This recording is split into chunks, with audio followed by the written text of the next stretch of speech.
Юу яцгаанда юу яцгаан юу.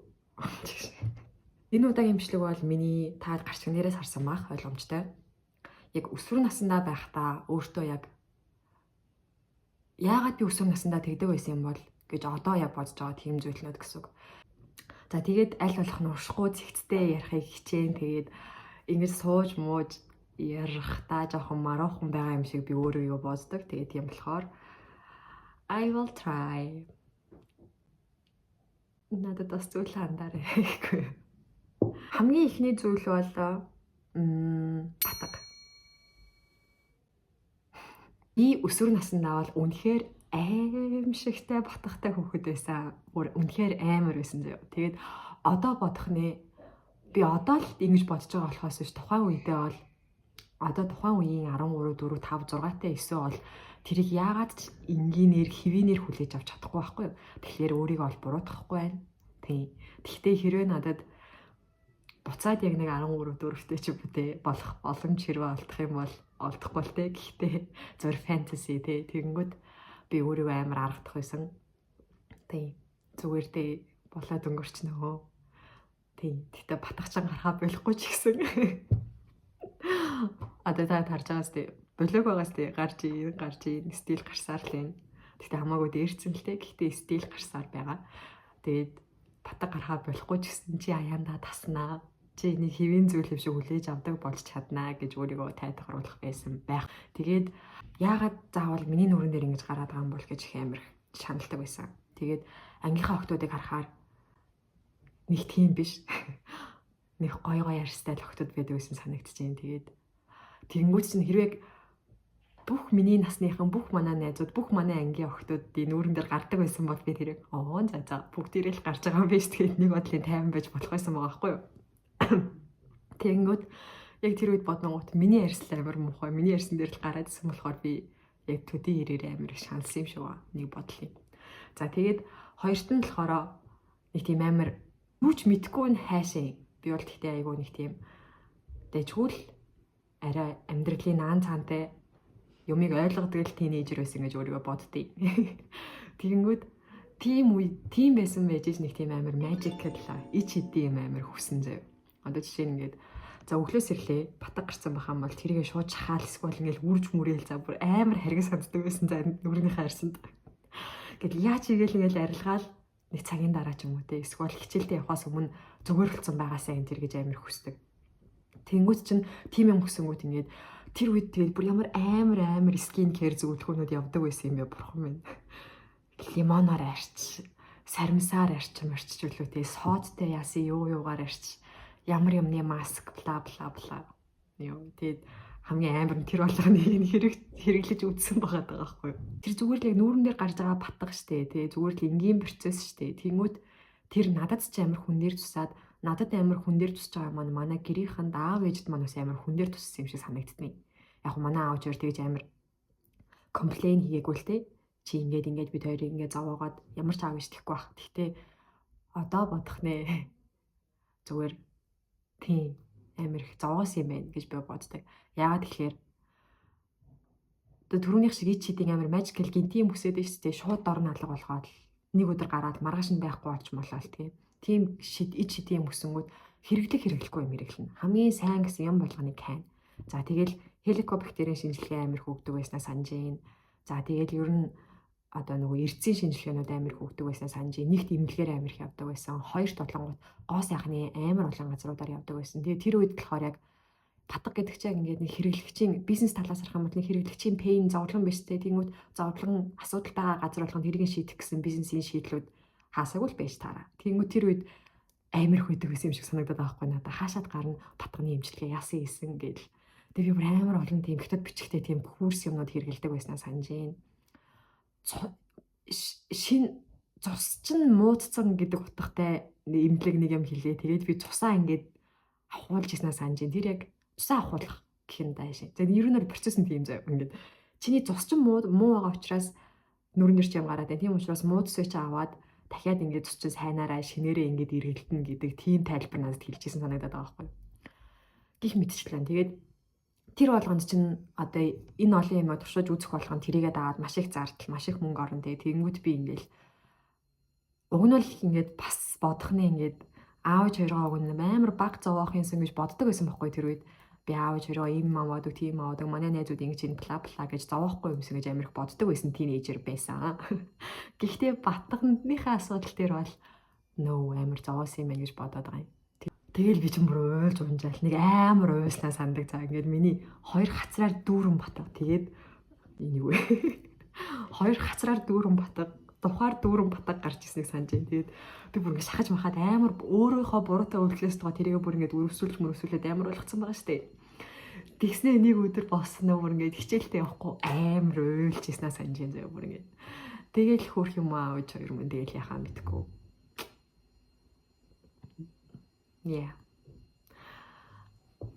Тэгээд тийм сонио арьстай, батгатай арьстай байх бол яахын аргагүй өөртөө ихтэй байдалд бол шууд нөлөөлнө. Тэнгүүт би тийм яг уу тэгвэл нийтэж хөөхөд байсан юм шиг санагдчихл байгаа юм л та 10 жилдээ. Гэхдээ ягаад ч юм зүгээр л тэрнээс илүү өөртөө ихтэй, тэрнээс илүү байж болох байсан байх. Тэгээд тийм нэг батгатай учраас би ягаад ч нэг тийм за би юм чинь миний нүүрэн дээр юм гарсан юм шиг ингэж өөрийгөө дандаа ингэж дотогш нь хумдаг тохиолдлууд амар их байжээ гэж бодож. Тэгээд бодлоогүй нөгөө саваагүй нохой саран тогтсон мөлөө. Духан дээр батга гараад эхэлчихэнгүүд тэрийг нууж байгаа ингээд арилгаж чадахгүй юм чинь за ядаж нууя гэдэг майндсет байсан шүү гэнэ. Тэнгүүт л ингээд ийм чолк тавьчихнаа. Oh my god. Би тэгээд яг өөрийнхөө 10 жилийн зурганд амар дургу зөө. Ягаад тэгэхээр нэг юм хашааны завсраар харж байгаа юм шиг гэж ярьдаг та. Яг тийм зөвөр ингээд яагаад тэр чолкийг арай өөртөө зөхихоор тэгээ ядаж яагаад өсчин ороод чолктай үйлчж болоогүй юм бэ? Яа, so sad. Тэгээд ингээд тэр үед тэгээд яаж яах нэг скин кэр амар зөвлөгөө явуулдаг шүү. Үсээ тарих ус амар хинтүүд явантай ингээд ингэж барьж агаад яаж хуваагаад яаж хайжлаад мэчлаад гээл. Яа. Тэгээд яг тэгэж хайжлаад нэг ийм хөмсгөөд алдасан ийм твт гიშгэн тэгээд амар өртгөм ийм чолктой охин явдаг байлаа. Иччихин. Тэгтээ яах вэ? Тэгтээ яг энэ бэлтгэнд ярьж байгаа юм болгонд би яг амар харамсаал одоо амар ингээл байгаа юм байхгүй. Угаасаа тийм юм болгонд ийм амар төгс байх албагүй юм болгоныг сайн хийх албагүй шүү дээ. Тийм тэгээд тэр үедээ би яг ийм сонголтыг хийгээд ийм замаар л явцсан байна. Тэгээ харамсаадах юм байхгүй. Одоо бодохны аль бүр нэг тийм гоё байхгүй тий. Йоо ингэдэг байсан биш ямар тэнийг ингэж ярьдаг юмтай байна гэдэг бодлох гоё ах гэж бодож байна. Окей за тэгээд энэгээр дамжуулаад юу гэж хэлэх гэсэн бэ гэхлээр энэ бичлэг үзэж байгаа ялангуяа эмэгтэй охтууд байх юм бол таад маань нүрнийхээ асуудал бити тэгэж амар санаа зовоорой. Тэр хэрээрээ бити өөртөө итгэлгүй болоорой гэж хэлмээр байна. Тэгээ энэ бол болол өнгөрчин. Тэгээд хэрвээ яг чиний нүрэн дээр гарсан батганаас болоод хин нэгэн чамтай сонио харьцаад хин нэгэн чамтай найзлахгүй байгаад ч юм уу те чи батгатай юм чинь гэж харьцаад байвал чамд биш тэр хүмүүст л асуудалтай байна гэдгийг маш сайн ойлгоорой гэж хэлмээр байна. Тэгээд тийм хүмүүсээрээ гарч ирэх юм бол угаасаа хүрээлтээсээ гаргацсан дээр тэр нь чамд амар харин ч ингээд хинтээ нийлэхгүй те хэнийг хүрээлтэд оруулахгүй шийдээд өгч байгаа нэг гоё цензур болж өгч байгаа байхгүй юу. Тийм. Тэгээд миний нүрэн дээр одоогоороо батга гарсаар байгаа. Тэгээд тэр үедээ амар шахдаг байсны одоо нөлөөгөөр амар батганы сорвтой. Тэгээд батганыхаа сорвтой л тэмцэл амьдарч байна одоо. Амар олон батганы юмуд хэрэглэж үзэж амар олон имлэг амар олон бүтээгдэхүүн хэрэглэж үзсний эцэст нэг л юмыг ойлгосон. Энэ болгон ямар ч хэрэггүй байж зүгээр л би өөрөө хүлээн зөвшөөрөх хэрэгтэй юм байна. Энэ зүгээр л энгийн зүйл гэдгийг ойлгох хэрэгтэй юм байна гэж бодсон. Тэгээд тоохоо байж эхэлсэн. Яг төгсөх ангита. Угаасаа тоохоо байж эхэлдэм бэлээ. Хүсээгүй.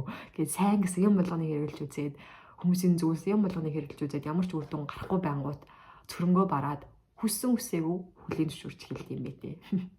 Тэнгүүт тэр бол одоо миний ингээд хамгийн эцсийн алхам хамгийн эцсийн шийдвэр найдвар биш тийм хүлээн зөвшөөрөх гэдэг. Тэнгүү тэрийг арай эрт ингээд хүлээн зөвшөөрөх боломжтой байхаа гэж найдаж чинь. Тэгээд ингээд тоохоо байгаад хүлээн зөвшөөрөөд эренгүүт чи аяанда тасаж эхэлнэ. Тэгээд тэрийг асуудал биш гэдгийг ойлгож эхэлнэ. Тэгэхээр тэгээд энийг үзэж байгаа яг ийм асуудалтай тулгарч яг одоо тулгарч байгаа хүмүүс ах юм бол одоо тэгжил хэлмээр юм да. Дараагийн миний өсвөр наснда өөртөө амар ихтгэлгүй байсан зүйл юу вэ гэхлээр миний одоо body part буюу биеийн хэсгүүд байсан юм байна. За миний хөх ялангуяа би яг 4-р ангитай байсан баха, амар санаж байна. Миний хөх бүр ингээд амар том ургаж эхэлсэн байхгүй. Тэгээ би тэрэнд амар санаа зовж исэн, бүр ингээд kind of shock заяа, бүр ингээд гайхаад. Тэнгүүд бас л ингээд би өөрийгөө хүн ингээд өөрийгөө хэвэн байна уу? Өөртөө тохиолдож байгаа зүйл яг энгийн зүйл мөн үү биш үү гэдгийг хамгийн түрүүнд одоо анализ хийхийн тулд яг эргэн тойрныхонтойгоо шууд харьцуулж эхэлдэг. Тэнгүүд би чинь жоохон хүүд байгаас 4-р ангид чинь жоохон штэ. Тэнгүүд яг ангийнхныгаа хараад тэгээд би дээр ихчтэй. Ихч маань надад яг энэ өсвөр наснд тулгарч гисэн хэцүү юм болгоныг давхад амар их тусалж исэн. Амар их одоо хантай яг амар тэр болгоныг туулаад үтцсэн хүн байгаа штэ. Тэгээд надад амар хантай байдаг байсан. Яа ямар тийм.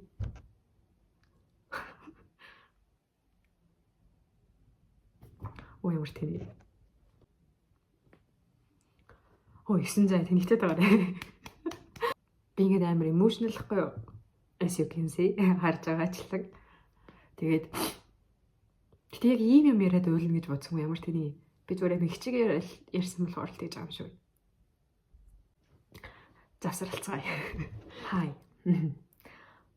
Эргээд ирлээ. I'm back. За тэнгис тэнэгтгүй шүүсэн заяа. Жохон байхдаа болоод өнгөрсөн одооных асуудал биш гэж хүлээж авдаг болсон ч гэсэн тухайн үед ингээд нэг тийм амар хэцүү, тэгээд нэг жоохон сэтгэлийн шархууд үлдээсэн байгаа байхгүй юу? Аз болж надад ихч байсан учраас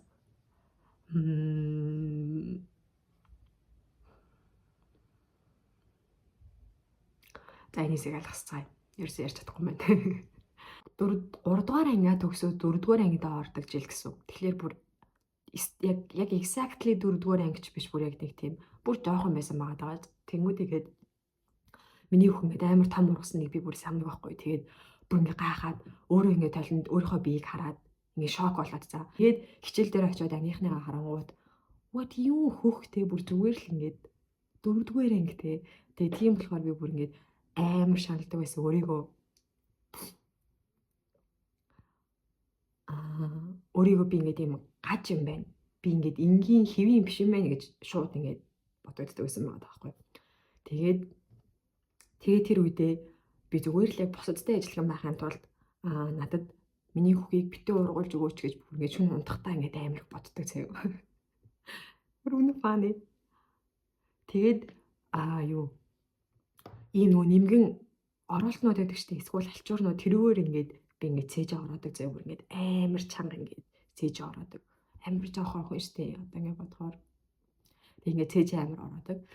Тэгээд ингээд дандаа доошоо харж унтж мунддаг, ингээд битээ ургуулж өгөөч, битээ юм уу том харагдуулаач гэж бүр амар их боддог. Тэгээ одоо бодохоор hell no, юу яаж байгаа бэ гэж. Ааш ургуулчихгүй тийм шүү. Яа. Тэгээд одоо л би за бараг л худалч өнд бол зүгээр яг тэр үед ургаж исэн шиг хэмжээтэй хөхтэй. Гэхдээ тэрэндээ ямар ч бүр ингээ харамсах зүйл надад байтгүй заяа. Ингээд дургуйч зүйл байхгүй. Би харин хөхтэй аим хөндөө жижиг хөхтэй байхтай амар дуртай. Proudly saying. Тэгээд магадгүй зүгээр шалтгаан байж магадгүй. Гэхдээ тэр үед би өөрийгөө ингээд яг эд ургаж байхад ингээд ургалтыг ингээд ургалт тэгэхээр жоохон сонсногсод байх юм. Өсөлтийг ингээд болиулаагаад ингээд техникли бүр ингээд гаднаас нь юм хумаар боож могоод тий ингээдсэн болохоор магадгүй бас yeah you know биш магадгүй ингээд зүгээр хайлт боддог. Гэхдээ тэгсэн тийгээгүй одоо надад ингээд ийм яг одоо байгаа шиг хэмжээтэй яг ийм хэлбэртэй ийм хүүхнээс дагаад нь би амар их бахархдаг. Дунд ангидаа ороод ирэнгүүтлээ би тэгээ 5-р ангиасаа эхлээд шилжижсэн байхгүй юу? Миний шилжих шалтгаанууд энийг болохоор яг тэр байсан. Тэгээд хэдий би ингээд одоо харагдуулахгүй байхаа хичээгээд ингээд юм хумаар боогоод байгаа ч гэсэн угаасаа тэр том зүйлийг чинь том гэнчтэй хайшээ. Зөвөр бодолтой тааш. Тэгээд 4-р ангийн охинд одоогийн миний байгаа 20-тэй 9 их шиг хөх байна гэж бодохгүй юу? Тэгэхээр ч одоо хэцүүс дээ. Тэгээд тэгэнгүүт яалт ч юу ингээд одоо бүлий төртөж эхлэн ангийн хөвгөө тэрийг анзаарч эхлэн тэгээ тэр бол ингээд амар муухай дурсамжууд юм аа нэг. Яа. Тэгээд тийм болохоор 5 дугаар ингээд төгсөөж шилжижсэн. Гэхдээ угаасаа ингээд нүг манай сургууль ингээд баг дунд ахлах гээд өөр сургуультай байсан учраас угаасаа баг ингээд төгсөөд өөр дунд сургууль руу шилжих шаардлагатай ч байсан. Нэгт хоёрт болохоор тэр ангийнхантайгаа хамт бүрүүлжлүүлээд дунд ингээд орохоо ерөөсөө хүсээгүй. Тэгээ ер нь ингээд хин ийм сонин норматив тогтооцсон гэмээр ийм байвал хөөрхөн, ийм байвал гоё биетэй гэдэг нэг ийм түгээмэл ойлголтууд байдаг шүү дээ. Тэгээд ямар новшин нэрийг гаргаад ирсэн юм бэ гэж амар их боддог. Тэгээд аз болж би одоо бол тэрийг ямар ч асуудал гэж боддоггүй. Зүгээр яг арай намайг жоохон байхад л арай муухай юм тохиолдож штэ гэж одоо бодох нэ жоохон харамсдаг. Гэхдээ it's fine.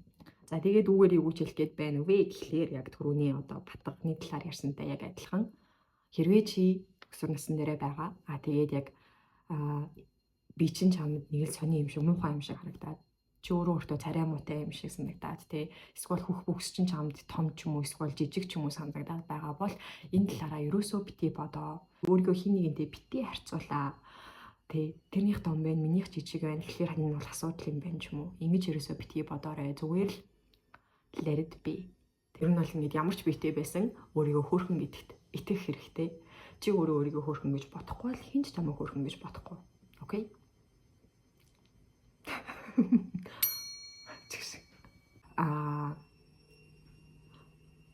Hey. Энэ угаалгын машин. Намаа ингэ бичлэг хийх гэхээр нэг бол угаалгын машин, нэг бол гөөмөө, нэг бол локи, нэг бол төвшөө. За дараагийнх нь бол миний хүрээлэл. Өсвөр наснда миний өөртөө ихтгэлгүй байсан зүйл бол хин нэгэнтэй найз нөхөд болох ямар нэгэн хүрээлэлд орох. Энэ дээр юу ярих гэсэн бэ гэхээр тэр үед би ингээд яагаад ч ийм бодолтой байдаг байсан юм шиг байна. Өөрийгөө яг тийм байна гэж тухайн үедээ боддггүй л байсан л та. Гэхдээ хин нэг нь над дээр ирээд танилцах хэвээр, хин нэг нь надтай ирээд найзлах хэвээр гэдэг ийм бодолтой заяа. Түүнээс биш өөрөө очиод хин нэгэнтэй төрүүлж танилцах, эсвэл найзлах оролдлого хийх тийм үйлдэл надаас ерөөсөө гарч байгаагүй. Тэгээ тэрэндээ бол одоо kind of харамсаж байна. Төдий хэрээрээ би яг нэг олон хүнтэй танилцаж амжаагүй, олон найзуудтай эсвэл олон хүрээлэлд орж амжаагүй юм шиг санагдсан. Тэгээд яг тэр тэгээгүй байх нь надад яг ингээд аливаа аймаг нэг орлон талаас нь харах ч юм уу те. Эсвэл хүмүүс нэг зүйлийг маш олон өөр талаас нь хараад өөр бодолтой байж болно доо гэж боддог ч гэсэн яг юу гэж бодоод байгаа юм те. Тэр өөр үзэл бодол нь яг юу юм гэдгийг харахад ойлгоход жоохон дутагдaltaй байсан юм шиг санагдаж байгаа юм. Тэгээд одоо ингээд бодох нэ манай ангийнх нь их тийм хоорондоо амар хагарлаж хугаралтаад байдаг байсан юм байхгүй ч гэсэн нэг тийм энэ тэнд ингээд хэсгээрээ нийлдэг 2 3-аараа 4 5-аараа ингээд фракц болно гэж ярьдаг да яг тэгдэг. Тэгэнгүүт ягаад ч зүгээр л ойрхон суудаг хоёртойгоо гуравтайгаа тий эсвэл яг ингээд зам нийлж хардаг ч юм уу өдөрт арай нэг олон тохиолдлоор цаанаасаа хамт байх боломжтой хүмүүстэйгээл за энэ миний найзууд юм байна. Би хүмүүстэй л нийлэх ёстой юм байна гэдэг нэг ийм хайрцаглагдсан байсан юм шиг санагдчихэв. Миний үүгээр хэлэх гээд байгаа санаа бол чиний нөгөө хувийн зан чанар чинь extrovert эсвэл introvert ямар ч байж болно. Гэхдээ хин нэг таних оролдлогыг хийж үзээсэй гэж хэлмээр байна. Тийм. Тэгээд одоо бодох нь яг намайг ингээд өсөж амир их цантай шүү дээ. Энэ тэрвэж мэгдэг ярианууд ингээд өөр хүнээс би ингээд тайлт сонсч мусаад байдаг байсан байхгүй юу? Тэг бүр ингээд гайхаад what их цан ямар сони ингэж мэгж боддог. Тэгэнгүүт тухайн үед ингээд шууд ингээд эсрэгүүцээд би тийм биш гээд эсрэгүүцдэг байсан ч гэсэн одоо бодохоор би яалтчгүй ингээд одоо чи ингээд би өөрөө очиж хүнтэй юм ярихгүй байх. Тэгээ өөрөө очиж ямар нэгэн хүнтэй найзлах орлого хийхгүй байх. Заавал тэр хүмүүс над дээр ирэх хэрэгтэй гэдэг бодол чинь гадны өнцгөөс ингээд observe ажиллах юм бол их цантай юм шиг харагдана. Тийм ээ. Тэгэхээр тэрийг үлийн зөвшөөрж байна. За дараагийн миний өсвөр насндаа өөртөө ихтгэлгүй байсан зүйл юу вэ гэхлээр энэ бол миний англи хэл. Yes. За би нөгөө нэг 3 дугаар ангиасаа эхлээд англи хэл үзсэн нөхөр байд юм аа. Тэгээд одоо бодохоор ч бүхэл бүтээл хэдэн жил англи хэл үзсэн юм бэ? Бага ангидаа, дунд ангидаа, ахлах ангидаа, оюутан байхдаа. ийм олон жил нүдүүлсэн хүн жаа одоо англи хэлний жоохон ч гэсэн зах зохтой байхгүй гэдээ яах вэ тий. Тийм олон жил нүдүүлсэн байж яагаад англи хэлж одоогороо юм уу юм бэ гэж би өөрийгөө одоогороо боддгоо. За тэгээд үүний шалтгаан бол би англиар ярихдаа өөртөө итгэлгүй амар ханддаг байсан байна гэж бодоод байгаа юм. За ингээд ялангуяа ингээд нэг тийм ярих тал дээр. За яг хөө бичих дүрм мөрөм ч юм уу тиймэрхүү юмыг бол ингээд техникли амар их тавтаж амар их ингээд хийж байгаа учраас ингээд хийгээд яваад байдаг байсан байгаа юм. Тэгээд англиар ярих гэхээр би бүр ингээд амар иччихсэн тохиолдол болохоор би яг нөгөө нэг дунд ангиа өөрчилсөн нөө. Тэгмүүд би яг улсын сургуульд байж байгаад хувийн сургуульд орсон байхгүй юу? 5 дугаар ангиасаа 6 дугаар ангиасаа. Тэгээд ороод хувийн сургуульд орсон чинь эргэн тойрны хүүхдүүд маань нэг тийм амар англиар ярьдаг нэг тийм гадаад школтой тийм хүүхдүүд байсан. Тэгээд би яг ингээд бичгийн шалгалт английнхаа бичгийн шалгалтуудыг дайжгүй хүчтэй хэрнээ яг ингээд ярих гэхээр яагаад ч юм хөлтчихдөг тийм хүүхэд байлаа. За тэгээд би дүнж төгсчөөд яг мэрэгчлэрийн нэг олон улсын тэмцээнд оролцоо. Тэгээд тэр тэмцээн болохоор яг гүйцэтгэсэн даалгавраа англи хэл дээр танилцуулах хэрэгтэй. Тэгээд би бүр ингээд нөгөө англиар ярихтаа нөгөө айдаг хүн чинь бүр ингээд тэр бол миний хамгийн том айдас байсан. Тэгсэн хэрнээ миний ингээд зорилго болохоор тэр тэмцээнд төрүүлээд үзчих юмсан гэдэг зорилго. Тэгэл тэр үед амар их ажисан ч гэсэн хажуугаар нь өөртөө маш их итгэсэн. Тэгээд би өөрөө хийсэн гүйцэтгэсэн даалгавартаа бүр ингээд миний санаа ямар гоё дэжгүй гоё санаа гаргах чваа гэдэгтээ бүр итгэлтэй. Тэгэнгүүт би ингээд ийм гоё санаа гаргачаад англиар ярьж чадахгүйгээсээ болоод энэ гоё санааг энэ хүмүүс танилцуулж чадахгүй байна гэдэг бол нөө чи марчаагүй байж болохгүй гэл өөрөөсөө амар яриад. Тэгээд яаж игээд энэ гаргасан санаагаа шүүгч нарт энэ сонсож байгаа хүмүүст англиар яаж игээд ойлгуулах хэрэгтэй гэдэг одоо энэ зорилгоо эндээ тэгээд за тэгээд тэр нөгөө нэг англи хэлний форматтай энэ үг нь эндээ орох хэрэгтэй ингэх юм бол буруу тэр олон форматуудыг зүгээр толгоонсоо авч хаяад өөртөө амар ихтэй болсон. За тэгэхээр энэгээр юу гэж хэлэх гээд юм гэхээр native speaker биш бидний шиг хүмүүсийн хувьд бол үнэхээр алаад дутаж гарах нь ойлгомжтой. Гэхдээ тэглийгээд айх хэрэг байхгүй зүгээр л англиар ярих дадлыг арай тогтмол хийгээд ирэхээр энэ бол ямар ч асуудал биш юм байна гэдгийг ойлгож эхэлсэн. За тэгээд англи хэлтэй холбоотой зүйл ярьсан дээр та хэдэд дуулах нэг мэдээ байна. Энэ бол яг энэ бичлэгийг та бүхэнд хүрэхэд тусалж байгаа, дэмжиж ажиллаж байгаа SEM аппликейшны хамт олондоо баярлалаа гэж хэлмээр байна. За энэ аппликейшнтэй хамтарч ажиллаад бол одоо бараг жил гарсан болж байна. Тэгээд үүсгэн байгуулагчдыг нь танина. Ер нь бол яг англи хэл заах арга барил маш мундаг хүмүүс байдаг.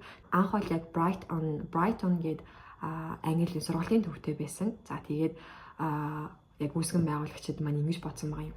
Яг тухайн үед яг ингээд нэг танхимд яг бүртгүүлсэн хүмүүс маань ирээл суралцах боломжтой. Тэгэнгүүт яг тэр хүмүүс маань бидний бэлдсэн хөтөлбөр, бидний зааж байгаа арга барилын дагуу маш сайн англи хэлийг суралцаж чадчихна.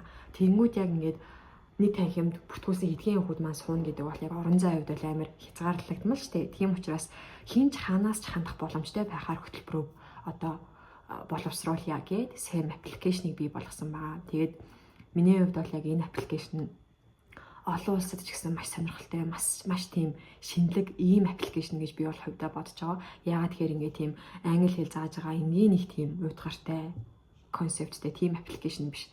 Миний яг нөгөө жилийн өмнө хизээ нэлээд их яг ревю хийжсэн бичлэг байгаа. Да тэрийг үзэх юм бол ер нь бол энэ аппликейшн болоод хөтөлбөрийн талаар бол нэлээд одоо ойлголттой болж чадна. Одоо яг товчхон тайлбарлах юм бол та яг аппликейшнээ бүртгүүлээд анх нэхэд танаас яг англи хэлний нэг товчхон шалгалт авна. Тэр шалгалтын дээр та яг энэ өгүүлбэрүүдийг англиар хөрвүүлээд ярих одоо тийм таск байна. Тэгэнгүүт яг тэр шалгалтаа өгсөний дараагаар дүрмийн чин мэдлэг хэр байна, үгсийн санчаа хэр байна, дуудлага чин хэр байна зэрэгээр англи хэлнүүдийн одоо англи хэлний чадваруудыг чинь хуваар хүлээд гаргаад ирнэ.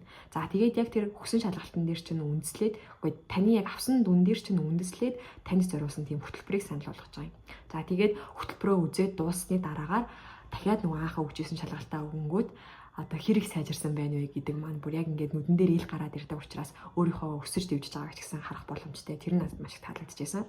За тэгээд ер нь бол яг англи хэлний ахан дунджтаас агсан дунджт хүртэл өсөх боломжтой ийм хөтөлбөрүүдтэй. За тэгээд өдөрт яг ямар дүрм үзхийн тэр дүрмийнхаа дагуу ямар үгсүүдийг чийжлэх ёстой юм. Тэгээд дээр нь яг аппликейшн тэгээ ярилцах боломжтой. Тэгээ ярилцсныхаа үр дүнд та яг ямар үгийг буруу дуудаад байгаа юм те. Яг аль дуудлагаа засах ёстой ингээд ер нь дуудлагын хувьд ч гэсэн ярианы хувьд ч гэсэн маш гоё дадал болж өгдөг. За тэгээд товчхондоо бол ер нь бол ийм байна. За тэгээд энэ удаа болохоор би тэгээд SAM аппликейшнтэй хамтраад айцын даваа гэдэг хөтөлбөрийг та бүхэнд санал болгож байна. Энэ хөтөлбөр маань болохоор 90 хоногийн турш одоо англи хөтөлбөрт хамрагдана. За тэгээд дээр нь хөтөлбөрт хамрагдаж байгаа суралцагч нартайгаа хамт ярианы дадлага хийх боломжтой. За тэгээд ер нь бол маш олон жил англи хэл заагаад үдцсэн хүмүүсийн хувьд SAM аппликейшныхаа маань яг хүмүүсийн түгээмэл алдаа гаргадаг 30 төрлийн сэдвийг тодорхойлцсон. За тэгээд энэ хөтөлбөрийн турш та яг 30 хоногийн турш тэр 30 сэдвэрээ ямар ч төгөөдрөлгүй, ямар ч алдаагүй ярилцаж сурах ийм одоо зорилготой хөтөлбөр байгаа. Тэгээд энэ хөтөлбөр бол 400 мянган төгрөгийн үнэ бүхий хөтөлбөр. Яг тэр одоо бүртгүүлж байгаа суралцагч нартаа 150 мянган төгрөгөөр санал болгож байна. За тэгээд дээр нь бид хэд хамтраад 9 гээд энэ купон кодыг ашиглаад 150 мянган төгрөгнөөс 10% хөнгөлүүлэх боломжтой байгаа. Окей. За тэгээд миний хувьд ч гэсэн одоо яг SAM аппликейшн нэрээ англи хэлээ түлхүү сайжруулах, суралцъя гэж бодож байгаа. Одоо нөгөө оюутан байхдаа хэдий хэр цагийг сурахад зарцуулдаг байсан. Тэр маань арай ингээл багасаал ирж ийн л да. Тэгэнгүүт яг тэр олж байгаа баг цагаа илүү үр дүнтэй зүйлд илүү үр дүнтэйгээр суралцаад зарцуулъя гэж бодож байгаа юм. Тэгэнгүүт яг өдөрт яг 2-3 цаг танхимд очиж хичээлэх боломж байхгүй. Тэгэхээр яг цааны цагаараа ч юм уу эсвэл өдөрт яг гарч байгаа богинохон цагтаа яг аппликейшн хаана ч байсан те шууд аппликейшнаа гаргаж ирээд яг төвлөрөө 30 минут хичээлээ үзэх боломжтой байдаг надад аяг таалагддаг. За тэгээд тинейжер буюу өсвөр насндаа байсан өөртөө ихтгэлгүй эсвэл санаа зовж исэн зүйлсээ таадтай хуваалцлаа. Тэгээд сонссонд баярлалаа. Баяртай.